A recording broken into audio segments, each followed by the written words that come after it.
Makadii sisimeli zvakaitika ndezvekuti vanhu ava vanga vachidanana kwenguva yakati rebei.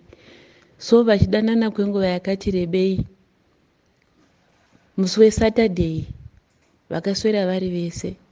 Vaswera vari vese, manheru ndopakabayiwa murume. Hatizivi, hapana anoziva kuti akabayirwei, nekuti munhu akabaya wachona haapo.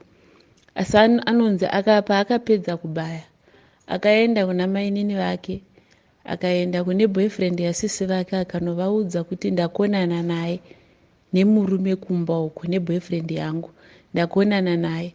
Ndobva aratidza boyfriend yasisi vake mafotozi aanga atotora kuti ndakonana. Saka inoti payakaona haina kuziva kuti munhu abayiwa papi, yakangoona ropa. So musikana uya akabva atobuda ndokutoenda. Bamukuru vaya vanoti pavakabuda vaifungidzira kuti atoenda kumba, vakati regei ndinotarira kuti munhu vakonana pamwe kuda vanoda kugadziriswa. Ndopaakaenda, ndopakawana murume atova chando. Ndopavakafonera, pavakamutsa mastendi ndokufonera mapurisa. Saka chokwadi zvakanyatsokuitika mumba hatizivi, but panongori nekungonzi mukadzi uyu ine history yeviolence.